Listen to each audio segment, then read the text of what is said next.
नमस्कार। The right news में आप सभी का फिर से एक बार स्वागत है। जैसा कि आप जानते हैं, आज अमरनाथ वैष्णो जी की पुण्यतिथि है और उसी सिलसिले में पहले भी आपकी मुलाकात कराई थी और अभी हम आपकी मुलाकात करवाने वाले हैं श्री रमेश हागलू जी से, जो कि फाउंडर डायरेक्टर रेडियो शारदा है और पीर पंचाल प्रेसिडेंट पीर पंचाल भी हैं। बहुत कार्य किया है रमेश हागलू जी ने। रमेश हागलू जी की जितनी सराहना तारीफ करें वो कम है। कल्चर को बचाने के लिए इन्होंने शारदा रेडियो की शुरुआत की। लेकिन आज जिस मुद्दे पे हम बात करने वाले हैं वो है अमरनाथ वैष्णो जी, उनके बारे में। तो सबसे पहले हम सब आपका स्वागत है द राइट न्यूज में। नमस्कार। बहुत बड़ा धन्यवाद आपका कि ये जो द राइट न्यूज़ है ये ऐसे ऐसे मुद्दे पर काम करती है जो ना सिर्फ समाज के अंदर अभी भी उजागर होते हैं, बल्कि कुछ ऐसे शख्सियत जैसे माननीय अमरनाथ वैष्णो जी जो बहुत हमारे हमारे एक स्टैचर के आदमी थे, उन पर भी आज आपका ये प्रोग्राम आपने अरेंज किया है। आपका बहुत बहुत स्वागत। जी जी। रमेश जी, जैसे आप जानते हैं, आप सबको पता है, सभी दर्शकों को भी पता है कि अमरनाथ वैष्णो जी का कितना बड़ा कंट्रीब्यूशन है। एक सामाजिक कार्य के तौर पे अपनी कम्युनिटी के लिए कितनी उन्होंने स्ट्रगल की है। आपका उनके साथ एसोसिएशन कैसा रहा और आप उनकी स्ट्रगल के बारे में क्या बोलेंगे? सबसे पहले मैं आज के इस कार्यक्रम के स्टार्ट में एक चीज़ यहाँ बोलूँगा, वो ये है कि मैं सोशल मीडिया स्टडी कर रहा था सवेरे मॉर्निंग से। तो मैंने एक पोस्ट देखा सोशल मीडिया पर। वो आदर्श अजीत हमारे राइटर है, बहुत अच्छे राइटर है हमारे, वो क्रिटिक है। तो उन्हें एक पोस्ट आज शेयर किया था फेसबुक पे। उसने कश्मीरी में लिखा था। उसने लिखा था, इसके कर सियासत तेम कर काम। ये अमरनाथ वैष्णो जी का उनका ट्रिब्यूट था, उनके प्रति उनकी श्रद्धा थी कि जैसे उसने ये किया, मुझे बहुत पसंद आया। ये तेम कर काम, यानी कि उसने काम करके दिखाया। अगर आज जो लोग कुछ काम कर रहे हैं वो सिर्फ सियासत कर रहे हैं, वो शायद काम की ओर उनकी रुचि कम है, बल्कि शायद कहीं ना कहीं एक पॉलिटिक्स में वो रुचि दिखाते हैं। नंबर एक। नंबर दो, जो मैं सम्माननीय आदरणीय अमरनाथ वैष्णो जी को जैसे मैं जानता हूँ, क्योंकि मैं उनके साथ 90 के बाद बड़ा अटैच रहा हूँ। मैं जहां भी गया और जहां भी मुझे मौका मिला उनके बारे में और वैष्णो जी के बारे में बोलने के, तो मैंने उनको एक शब्द में कोट किया। मैं उनको अपनी डिस्प्लेसमेंट का लोगो मानता हूं। जब हमारी डिस्प्लेसमेंट हुई थी, जब हमें निकाला गया था, उसके पीछे षड्यंत्र क्या था उस पर बात नहीं कर रहे हैं हम आज। तो शायद कहीं ना कहीं हाँ, निकालने वालों को लगा था कि ये जो लोग हैं इनको जड़ से निकालो, ये जाएंगे दर बदर होके जाएंगे, तो ये भिखारी बनेंगे, लुटेरे बनेंगे, अनलाफुर बनेंगे और कहीं ना कहीं ये इधर उधर बिखर जाएंगे। लेकिन हमारे साथ जो हमारी विरासत थी, हमारे साथ जो अपने आइडेंटिटी के रूट्स थे, उन रूट्स को उजागर किया अमरनाथ वैष्णो ने। और उन्होंने क्या, वो हमारे हमारे स्ट्रगल के लोगो बने, हमारे डिस्प्लेसमेंट के लोगो बने। और उसने सबसे पहले जो काम किया वो ये था कि हमारी जनरेशन को एग्जिस्टेंशियल प्रॉब्लम थी। जो हमारी नई जनरेशन आई, नई नस्ल आई, जब वो जम्मू आए तो हमारे लिए इंपॉर्टेंट क्या था, ये सारी दुनिया को पता है कि कश्मीरी पंडित के लिए इंपॉर्टेंट थी एजुकेशन। वो उनका सबसे बड़ा सर्वाइवल था। कश्मीरी पंडित लेबर क्लास नहीं था, कश्मीरी पंडित मैसेनरी नहीं कर रहा था, कश्मीरी पंडित कोई ऐसी काम नहीं करता था जिससे वो सस्टेन करे, स्टैंड हो जाए। और उसकी जो प्राइम जो फोकस था उसका एजुकेशन था। उसके लिए अमरनाथ वैष्णो जी ने एक जो ये यूथ, जो आज का यूथ है, मैं मानता हूं जिसको जो 30-35 साल के जितने भी बच्चे हैं या उनसे भी बड़े हैं, अगर वो कहीं ना कहीं किसी मुकाम पर पहुंचे हैं, तो मेरा ये पूरा मानना है कि उनका जो सम्मान है वो अमरनाथ वैष्णो के उस स्ट्रगल को जाएगा। क्योंकि अमरनाथ वैष्णो जी ने रियलाइज किया उस टाइम, उसने कहा कि सोचा कि एजुकेशन ही एक एग्जिस्टेंशियल प्रॉब्लम हमारे लिए एग्जिस्टेंस। अगर हमें एजुकेशन मिली तो हम जिंदा रहेंगे, तो हम आगे पीछे कुछ अपने लिए सर्वाइवल ढूंढेंगे। तो उसमें जो उन्होंने योगदान दिया, उन्होंने कोई मतलब कॉर्नर नहीं छोड़ा जहां वो नहीं गए। और इतना भी माना जाता है कि अमरनाथ वैष्णव जी ने अपनी पगड़ी जो है वो बाला साहब देवरस के पैरों पर, उसने कहा हमें कुछ नहीं चाहिए, हमें पैसा नहीं चाहिए, हमें फ्लैट्स नहीं चाहिए, हमें कुछ नहीं चाहिए, हमें सिर्फ चाहिए कॉलेज में एडमिशन, पढ़ने के लिए हमारी जनरेशन को एक वे आउट दीजिए, जिस वे आउट से हम सस्टेन करेंगे और आने वाली पीढ़ी जो हमारी है वो वही चीज करेगी जो कश्मीरी पंडितों ने पिछले 5-7 हजार वर्षों से करके दिखाया। यानी कि हमने हमारी कम्युनिटी के बीच में से ही इतने स्कॉलर पैदा हो गए, मतलब कोई फील्ड ही नहीं बचा है जहां हमारा कंट्रीब्यूशन नहीं है। बार बार मैं कहता हूं, भारत के हर जगह में कहता हूं कि कश्मीरी पंडित भारत है, या कश्मीरी पंडित के रोम रोम में भारत बसा है। उसने भारत को जो दिया है वो शायद अगर भारत सोचेगा कश्मीरी पंडित को रिटर्न करने का, उसका बहुत सम्मान मान करेगा। जी हाँ हाँ, मेरे साथ यहाँ पे एक बात निकल के आती है कि वैष्णवी जी जो जब एक नारा लगाते थे और उनके पीछे पूरी कम्युनिटी खड़ी हो जाती थी, लेकिन आज के दौर में आपको नहीं लगता कि वैष्णव जी की कमी खल रही है? हमारी कम्युनिटी लीडर्स में जितने भी कम्युनिटी लीडर्स हैं उनकी कमी बहुत खल रही है, उन्हें अभी होना चाहिए था हमारे बीच। ये बात सही है। देखो, एक पर्सनालिटी कैसे बनती है, पर्सनालिटी बना के पीछे एक योगदान होता है, एक स्ट्रगल होती है, एक कर्म करने की क्षमता होती है। पर्सनल के आज भी अगर आप किसी को भी बोलेंगे, वैष्णव जी भी ह्यूमन ही थे, इंसान ही थे, ह्यूमन माइंड ही था। किसी को भी बोलो कि वैष्णव जी ने 5 पैसे का इधर उधर किया, किसी को भी बोलो वैष्णव जी अपने ड्रेसअप के लिए बड़े कॉन्शियस थे, किसी को भी बोलो वैष्णव जी को बोलो वैष्णव जी मुट्ठी जाना है तो उसने गाड़ी बोला भेजो किसी को भी बोलो वैष्णव जी को बोला कि वैष्णव जी दिल्ली जाना है तो उसने देखा कि ट्रेन मिलेगी, बस मिलेगी, टांगा मिलेगा, गाड़ी मिलेगी, किसमें जाना है, जाना है जी। यानी कि वैष्णव जी एक आदर्श पुरुष थे। ऐसी बात नहीं है हम लोग उनकी तारीफ कर रहे हैं, हम उनके ऊपर कोई मेहरबानी नहीं कर रहे हैं। वो एक आदर्श पुरुष थे जिनके बीच में न लीप था, न पाप था, न कुछ कमी थी। उन्होंने मुझे इंटरव्यू में कहा है रेडियो पर, उन्होंने कहा मुझे अपनी कम्युनिटी के बारे में मैं 24 घंटे सोचता हूं, शायद ये मेरी कमजोरी है, क्योंकि मैं चाहता हूं कि हमारी जो हजारों हजारों साल की जो पहचान है वो पहचान खत्म ना हो जाए। और वो बहुत कुछ कह रहे थे इसके बारे में। इसलिए आज के समय में दूसरा वैष्णव जी कहां से लाएंगे हम? हमने उतना आदर्श पैदा करना है अपने आप में। मुझे वैष्णव जी 4 बार आज तक रात के 12 बजे मिले, तब मेरे पास स्कूटर होता था, और वैष्णव जी को मैंने तवी पुल पर 12 बजे पैदल आते देखा। मैं रुक गया, मैं अचंभे में, मैंने कहा वैष्णव जी ये आप क्या कर रहे हो अभी तो थोड़े बुजुर्ग भी हो। उसने कहा ना जरूरी वहां से उसको घर जाना था और पैदल चल रहा था, कोई ईगो नहीं, समर्थन, काम के लिए समर्थन, कम्युनिटी के लिए समर्थन। ऐसा नहीं काम और कम्युनिटी उसके लिए प्रायोरिटी थी, उसके लिए देश प्रायोरिटी में। वो कहते थे हम भारतीय है, भारत हमारा है, हमने भारत के जड़ जड़ को, कण कण को मजबूत करना था।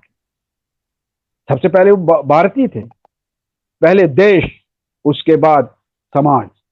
देश और समाज की उसने चिंता अपने आप में इतनी लाई थी कि वो शायद ट्रांसफॉर्म ही हो गए थे इस उस मतलब पर्सनालिटी में। और इस अगर आज भी हम कहते हैं हाँ वैष्णव जी की कमी हमें महसूस हो रही है। वैष्णव जैसे आदर्श पुरुष, वैष्णव जैसे सिंसियर, वैष्णव जैसे इतनी सिंपल सरल आदमी था वो जी। वो कॉम्प्लिकेटेड आदमी नहीं था, बहुत सरल आदमी था। मुझे याद है जो पहली कश्मीरी पंडित एग्जीक्यूटिव कमेटी सरकार ने बनाई थी, मैं भी उसमें था और उसमें वैष्णव जी भी थे। हमें बहुत सारी जगह सरकार से बात करने का हमें मतलब अवसर मिला, और वैष्णव जी कैसे सरलता से अपनी बात को रखते थे और सिंपलिसिटी से वो उनको कहते थे। और किस तरीके से मैंने देखा, खुद देखा है, एक एक आदमी चाहे वो किसी मजहब से हो, चाहे वो किस पद पर हो, चाहे वो किस प्रतिष्ठा पर हो, वैष्णव जी की इज्जत करता। मुझे याद है सेक्रेटरीट में हम श्रीनगर गए थे, हमारी मीटिंग थी, तो उस टाइम चीफ मिनिस्टर थे डॉक्टर फारूक अब्दुल्ला। तो हम गए थे, यहाँ से कोई 7-8 लोग गए थे। तो जब हम सेक्रेटरीट से नीचे उतरे तो वो मोहम्मद शफी ओड़ी एक मिनिस्टर हुआ करते थे उस टाइम। तो वो जो नीचे आए तो वो दूर से वैष्णव जी आदाब आदाब आदाब, और ऐसा लगा कि शायद वो वैष्णव जी को जन्मों जन्मों से जानते। और बोला आप जैसा नेक आदमी मैंने आज तक नहीं देखा। देखो, एक तो पॉलिटिक्स थी, दूसरे वो किसी दूसरी विचारधारा के लोग थे, तीसरे वो कश्मीर के मतलब कश्मीर में रहने वाले उस टाइम के थे, चौथा वो है कि एक आदर जो वैष्णव जी के प्रति उनका था, वो देखो कितना बड़ा था। यानी उनकी सिंपलिसिटी, उनके उनका कर्म और उनकी उनकी देशभक्ति और उनकी कम्युनिटी के प्रति लगाव, ये इतने मजबूत थे, इतने पुख्ता थे कि शायद तभी तो हम आज के दौर में दूसरा वैष्णवी जी निकालने में बड़ा मतलब कुछ अड़चन हो रही है, परेशानियां हो रही। जी जी। हम यूसुफ, मैं आपसे थोड़ा सा टॉपिक से अलग एक बात जरूर पूछना चाहूंगा। वो ये है कि अभी आपने देखा जैसे कि, क्योंकि आपका व्यू पॉइंट होना जरूरी है, क्योंकि आप कम्युनिटी में एक बहुत अहम किरदार निभाते हैं अपनी कम्युनिटी में, समाज में। तो आपकी राय जाने बगैर मैं कुछ और बात कर नहीं सकता। अभी जैसे 24 तारीख को जो ऑल पार्टी मीट हुआ, उसमें कश्मीरी पंडितों को अलग रखा गया। बहुत सारे लोगों की अलग अलग विचारधाराएं हैं, बहुत सारे अलग अलग स्टेटमेंट्स आ रहे हैं। मैं सिर्फ ये जानना चाहता हूं, क्योंकि मैं भी थोड़ा कंफ्यूज हो गया, क्योंकि सब लोग आधे लोग ये बोल रहे हैं कि भाई कश्मीरी पंडित तो, इवन कुछ संस्थाओं ने, मैं नाम नहीं लूंगा, उन्होंने तो प्रेस रिलीज निकाल के दिया कि भाई कश्मीरी पंडितों को कोई हक नहीं बनता है ये बोलने का कि आपको नहीं बुलाया क्योंकि आप कोई पॉलिटिकल पार्टी नहीं। तो सबसे पहले मुझे आपकी राय जाननी है इस बारे में कि आपके क्या विचार हैं, क्या उन्हें बुलाना चाहिए था कि नहीं? देखो, ये एक इनिशिएटिव था जब धारा 370 और 35 ए जम्मू कश्मीर के उससे निकाला गया, तो उसके बाद गवर्नमेंट का एक इनिशिएटिव था। जी। गवर्नमेंट की प्रोसेस का कुछ अपना व्यू पॉइंट होता होगा। अब उन्होंने बुलाए तो पॉलिटिशियन ही थे जी। कोई नॉन पॉलिटिशियन तो बुलाया नहीं था। मतलब अगर हम देखें, अगर कश्मीरी पंडितों को भी बुलाना था तो गुजर लोगों को भी बुलाना था, तो डिस्प्लेस्ड जो पाकिस्तानी रिफ्यूज है उनको भी बुलाना था, सरदारों को बुलाना था, बैकवर्ड क्लास को बुलाना। तो ये एक उनका शायद इनिशिएटिव नहीं था सरकार का। सरकार का शायद इनिशिएटिव ये होगा कि पॉलिटिकल पार्टीज के रिप्रेजेंटेटिव से उनका माइंड जानने की कोशिश होगा। तो एज सच अगर आने वाले टाइम में गवर्नमेंट ऑफ इंडिया, जैसे डिलिमिटेशन कमीशन आ रहा है, अगर government of India delimitation commission को ब्रीफिंग करके, ये डिलिमिटेशन कमीशन का वैसे राइट है, वो हर एक के पास जाएगा और हर एक को रिप्रेजेंटेशन देगा। तो ऐसे मौके पे मैं अपने सारे अपने लीडर है या जितने भी ऑर्गेनाइजेशन है, जितने भी बड़े बड़े लोग हैं, उनसे गुजारिश करूंगा कि वो अपना व्यू पॉइंट डिलिमिटेशन कमीशन के सामने रखे, क्योंकि डिलिमिटेशन कमीशन ही एक गवर्नमेंट की ऐसी बॉडी है जिसके व्यू पॉइंट से ही कश्मीर की पॉलिटिक्स की का नक्शा खींचा जाएगा। तो जब तक हम अपने पांव मजबूत नहीं करेंगे, जब तक हम अपने विचार मजबूत नहीं करेंगे, और जब तक हम मतलब आज भी देखा जाता है कि ऐसे ऐसे लोग शायद जो कहीं ना कहीं मतभेद रखते थे वैष्णव जी के साथ, कहीं ना कहीं मतभेद थे, लेकिन आज सारे इकट्ठे वैष्णव जी को श्रद्धांजलि दे रहे, वैष्णव जी का वो हम गुणगान गा रहे हैं, अच्छी बात है। लेकिन एक चीज है, सब लोगों को मतभेद होने के बावजूद भी मनभेद नहीं रखने हैं किसी 2-3 पॉइंट ऑफ व्यू पर पहुंच के एक चाहे 1000 रिप्रेजेंटेशन जाए डिलिमिटेशन कमीशन को, ऐसे रिप्रेजेंटेशन जानी चाहिए। और जहां के कश्मीरी पंडितों को भी पॉलिटिकल पावर मिले, कश्मीर में मिले या कहीं भी मिले, उस पर स्ट्रगल करनी, ये चीज हम गवर्नमेंट के सामने रख सकते हैं। बाकी सरकार का प्रोगेटिव था उस पॉलिटिकल मूव में, किस पॉलिटिकल पार्टी को बुलाए किसको नहीं बुलाए, वो सरकार की बात थी, वो सरकार जाने। लेकिन हमारी बात यह है कि हमने रिजल्टमेंट हर टाइम दिखाई कि हमारा मसला भी इस पॉलिटिक्स में इन्वॉल्व जी। जब आप 25 सीटें जो क्षेत्र अभी पीओ के पाकिस्तान के पास है, वहां के लोगों के लिए 25 सीटें रखते हो, तो क्या कश्मीरी पंडितों के लिए 3-4 सीटें रखने में क्या प्रॉब्लम है गवर्नमेंट? अगर कश्मीरी पंडितों को पॉलिटिकल स्ट्रगल में आना है तो हमें चाहिए गवर्नमेंट ऑफ इंडिया को साफ साफ बताना है कि भाई एक बात सुनो, हमारे लिए कम से कम 10 सीटें कश्मीर में रिजर्व करो। अगर 10 कश्मीर में 6 कश्मीर में रिजर्व करते हो तो 3 हमारी जम्मू में बनाओ, जहां हमारी लोकल टीम। क्यों नहीं? क्यों हमारे नगरोटा से जगती कैंप से एक एमएलए नहीं बन सकता? हम क्यों नहीं बन सकता? बहुत बढ़िया। वहां तो उन्हें म्युनिसिपल कॉर्पोरेशन का दर्जा नहीं दिया, वहां कोई म्युनिसिपल कमेटी नहीं बनाई। ऐसे चीजें जो पॉलिटिकल मुद्दे हैं, ये गवर्नमेंट के सामने रखने चाहिए। अगर कोई अपने आप को बहुत आगे का लीडर समझता है तो ऐसी बातें करनी चाहिए। धरना प्रदर्शन भी ठीक है, लेकिन कुछ कंक्रीट प्रपोजल्स गवर्नमेंट को देने चाहिए और उसके लिए लड़ना चाहिए। ये हमारे फोकस होनी चाहिए, और इस फोकस में हम सब लोग इकट्ठे हो जाए तो तभी हमें एक पॉलिटिकल पावर मिलेगा और हम पॉलिटिकल एफर्ट्स पे आ जाए। जी। एक और यहाँ पे बात निकल के आती है, थोड़ा सा और मैं पूछना चाहूंगा, क्योंकि आप इन चीजों से बहुत दूर रहते हैं, हमेशा इन चीजों में इन्वॉल्व नहीं रहते, सिर्फ अपने कल्चर के ऊपर फोकस होता है। लेकिन बहुत जरूरी है कि लोगों के मन में कुछ डाउट्स पैदा होते हैं जब ऐसे लीडर्स आते हैं चैनल्स पे बात करने, बट जब आप जैसे लोग आते हैं तो आम जनता के बीच में कुछ डाउट्स क्लियर हो जाते हैं। तो क्या आपको लगता है कि this is the right time कि अभी एक पॉलिटिकल पार्टी कश्मीरी पंडितों की लॉन्च होनी चाहिए?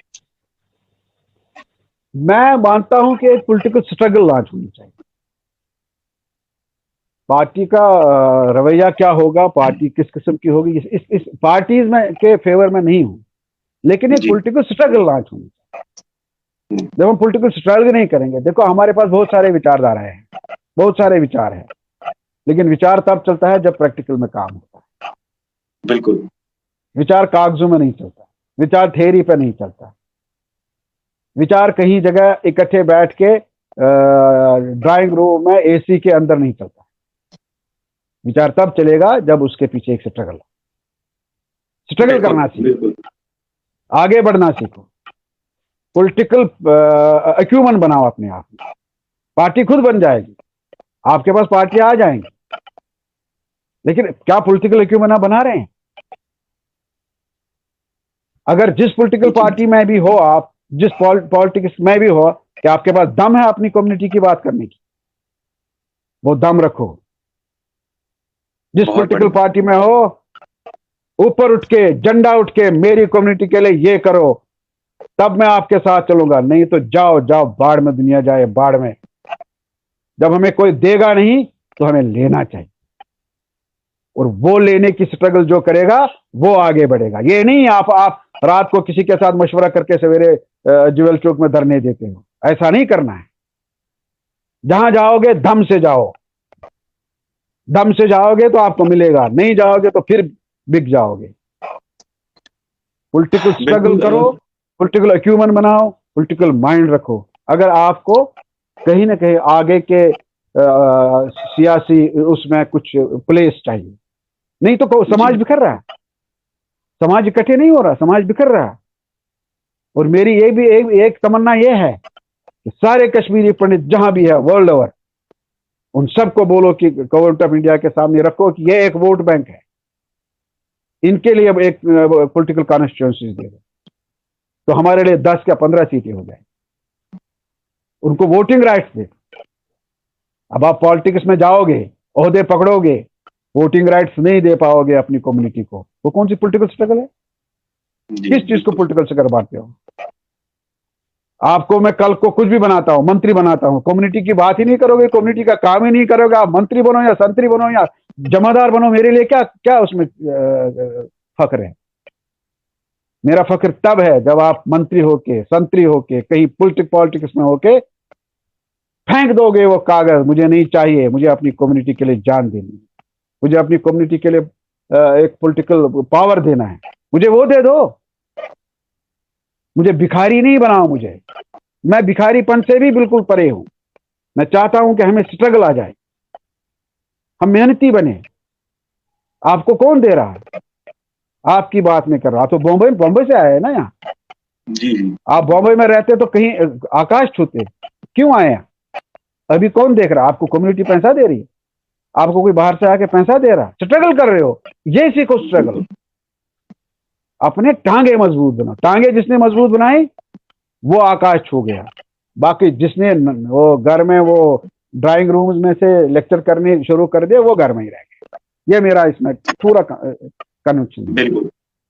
बहुत बहुत अच्छा, बहुत पॉइंट टू द पॉइंट आपने बात बोली। इसलिए मैं चाहता था कि इन मुद्दों पे बात, और आगे भी इन मुद्दों पे बात होती रहेगी। आपने एक एग्जांपल सेट किया, आपने शारदा रेडियो सोचा और आपने शारदा रेडियो लाके दिखाया, कम्युनिटी को ऐसी चीज दी है कि जो सुबह सुबह मॉर्निंग में जब 7 बज जाते हैं, हर घर में शारदा रेडियो की आवाज सुनाई देती है, भजन सुनाई देते हैं, और उसके साथ साथ आपकी आवाज भी सुनाई देती है आराधना हाँ, में। उसके लिए बहुत बहुत धन्यवाद रमेश जी, क्योंकि ये सिर्फ बोला जाता है, स्ट्रगल जब सच में करनी पड़ती है किसी काम को लेके, तो वो उसी को पता होता है जो उसके लिए, उस काम के लिए स्ट्रगल करता है। बैक टू द पॉइंट, हम फिर से एक इस बारे में वैष्णवी जी के बारे में बात करेंगे कि कोई ऐसा उनका धरना प्रदर्शन हुआ हो जो आपको याद है, जो कि बहुत उनको स्ट्रगल करनी पड़ी उस धरना प्रदर्शन के भाई वैष्णव जी ने जिंदगी में सिर्फ धरना प्रदर्शन ही किए हैं। लिए? जी उनको चोटें भी आई है। उनको नहर पे ऐसे डंडे मारे हैं पुलिस ने, उसके सर फट गए बेचारे। मुझे याद है, मेरे दादाजी की डेथ हो गई थी, मैं वो छोड़ के उधर पहुंचा था, और वैष्णव जी हॉस्पिटल, सिर्फ वैष्णव जी नहीं, बहुत सारे हमारे कम्युनिटी के लोग उसमें घायल हो गए। जी जी जी। लेकिन स्ट्रगल वैष्णव जी के ही अंडर होती थी। मैं एक चीज मानता हूं कि वैष्णव जी का जो परसेप्शन है वो दिल में उतारो। Service to mankind is the service to God. Vaishnav ji ने अपनी सारी जितनी जिंदगी है हमारी कम्युनिटी की सर्विस में लगाई, भारत के रूट्स को मजबूत करने में लगाई। ऐसा नहीं कि वैष्णव जी ऊपर से उभरे। वैष्णव जी जेल भी गए हैं बहुत बार। वैष्णव जी ने हर एजुकेशन में, नेशनल एजुकेशन में हिस्सा लिया है। वो पठानकोट में जेल में रहे। और एक चीज मैं बताऊं, लद्दाख में जो काम वैष्णव जी ने करके दिखाया वो शायद ही किसी ने उधर बाद में किया। ऐसा किया भी है बहुत सारे लोगों ने, लेकिन वैष्णव जी ने उस काम का भी उधर आगाज किया। जो नेशनलिज्म का पर्चा उसने लद्दाख में लहरा के दिखाया। हालांकि वो कंप्लेंट पे उधर ट्रांसफर हो गई, कंप्लेंट भी।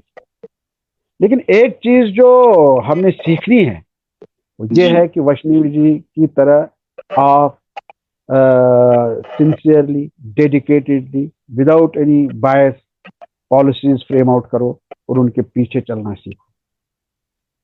जब वो चीज आप करोगे, डेडिकेशन आप में आएगी, जब आप में कम्युनिटी का प्रेम आएगा, तो आप कुछ भी कर सकते हैं। कम्युनिटी आपको पीछे पीछे भी आके चल के दिखाएगी। ऐसा नहीं है, क्योंकि वैष्णव जी, मुझे एक बार बताओ, वो एक विचारधारा के थे। जी। जब हमारी माइग्रेशन हुई तो वो क्या शरद पवार के पैर पकड़ने नहीं गए कि हमारे लड़कों को एजुकेशन इंस्टीट्यूट्स में जगह दे दो? क्या वो उस टाइम कांग्रेस के लीडरों के पास नहीं गए कि हमारे लड़कों को कुछ दे दो? जिस विचारधारा भी से हो, देश की पॉलिटिक्स, उसने पॉलिटिक्स में हिस्सा नहीं लिया, पॉलिटी नहीं करी। क्या किया कि ये जो कम्युनिटी है ये बिखर गई, इस कम्युनिटी को घर से निकाला गया है, पर्दा उठा कम्युनिटी से, बेपर्दा हो गई है। इनके ऊपर रहम का पर्दा डालो। इनके ऊपर जो इनकी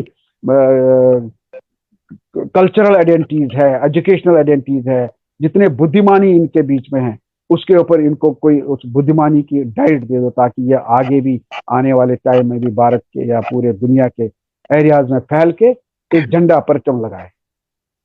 और मैं आज वसूख से साथ कहता हूं, जितने भी आज सीईओज हम कहते हैं कि कश्मीरी पंडित के 50 सीईओज हैं, 60 सीईओज हैं, वो सारे सीईओज उसी एरा से उभरे हुए हैं। उन सारे सीईओज ने उन्हीं एजुकेशनल इंस्टीट्यूशंस में पढ़ा है जहां वैष्णव जी भीख मांगने के लिए गए थे कि हम हमारे बच्चों को पढ़ा। अरे ये सिंसियरिटी सीखो ना, इस डेडिकेशन से काम करो। ये डेडिकेशन आपको कहां से कहां पहुंचा देगी। आप सियासत छोड़ दो, आप बायस अप्रोच छोड़ दो, और आप एक जो दौड़ लगी है, होड़ लगी है मटेरियलिज्म की दौड़, उसको छोड़ दो। क्या था वैष्णव जी के पास? वैष्णव जी ऐसा भी नहीं था वो बेकार आदमी था, पेंशन भी उसकी थी, लेकिन कितने मकान उसने बनाए? ये कोई पूछे ना कितने मकान वैष्णव जी ने बनाए? उसके पास क्या था? उसके पास 3 जोड़े कमीज कुर्ता पैजामे थे, वो उसकी प्रॉपर्टी। जितना पेंशन भी आता था वो भी लोगों को देता था। ये ऐसा अप्रोच रखो जिंदगी में, तभी तो वैष्णव जी बनते हैं। जी बिल्कुल। वैष्णव जी थोड़े बनते हैं कि जो मटेरियलिज्म दिमाग में रखो कि मैंने ये करना वो करना, ये परचम बनाऊं, ये परचम बनाऊं। नहीं, डेडिकेशन रखो। आप हर हमेशा एक टॉर्च बियरर तब बन सकते हो जब आपके अंदर एक एनलाइटमेंट का सोर्स, जब आप अपने अंदर एनलाइटमेंट पैदा करते हो, जब आप डेडिकेशन लाते हो, जब आप डिवोशन लाते हो, जब आप प्रेम लाते हो कम्युनिटी के बीच, जब आप भारत माता के रूट स्ट्रांग करने के लिए उठते हो, तब तो वैष्णव जी बनते। मुझे याद है एक बार, मैं बताऊंगा आपको एक स्टोरी भी छोटी सी बताऊं। मैं 1991 में उधर पंचतीर्थी में मोटरसाइकिल ठीक करा रहा था। तो मोटरसाइकिल का जो मिस्त्री था उसकी वाइफ भी शायद कश्मीरी ही थी। तो एक आदमी ने कहा उधर नाली में कोई बुजुर्ग आदमी थोड़ा गिर गए हैं। हम दोनों गए, हमने उसको उठाया तो पता चला ये एक बड़े अच्छे कश्मीरी पंडित स्कॉलर हैं, नाली में गिर गए। तो मैंने मोटरसाइकिल उठाया और चला गया गीता भवन, उधर से वैष्णव जी को उठाया। मैंने इसलिए गया कि मैंने उसको कहा वैष्णव जी आपकी आवाज जब वो सुनेगा उसमें जान आ जाएगी, क्योंकि मैं जानता नहीं। वैष्णव जी ने सही माने में जब उसको ऊपर से ऐसा ऐसा क्या वही मारा, क्या मारा, धीरे वो उठ गया। वो हमारा चीज त्रिकुटा नगर। अच्छा कहते थे दोनों मैं उन ऑटो में, वैष्णव जी तो भी ऑटो से तो मोटरसाइकिल, हमने उसको अपने घर ड्रॉप किया। मतलब कितने सरल आदमी थे वैष्णव यार। मैं मोटरसाइकिल पे गया गीता भवन, उठ गया कैच पाक भी में से उधर से त्रिकुटा नगर पहुंचा ऑटो पे, फिर मैंने मोटरसाइकिल तो वापस आया। तो ऐसी सरलता जो लाएगा अपने आप में, तभी तो लोग वैष्णव जी बनते हैं। वैष्णव जी यार, वैष्णव जी तो ग्रेटेस्ट पर्सन। मैं तभी मान उसको डिस्प्लेसमेंट का लोगो। एक बार बड़ी बैठक चल रही थी एक जगह, वैष्णव जी नहीं आए। जब बैठक खत्म हुई तो नीचे आ गए वो बैठक के जितने भी लोग थे जो ऑर्गेनाइजर थे। तो उधर एक बहुत बुजुर्ग अधिकारी थे, उसने उनको बोला पगड़ी वाला कहाँ है? ये कौन सी बैठक है जिसमें वैष्णव जी?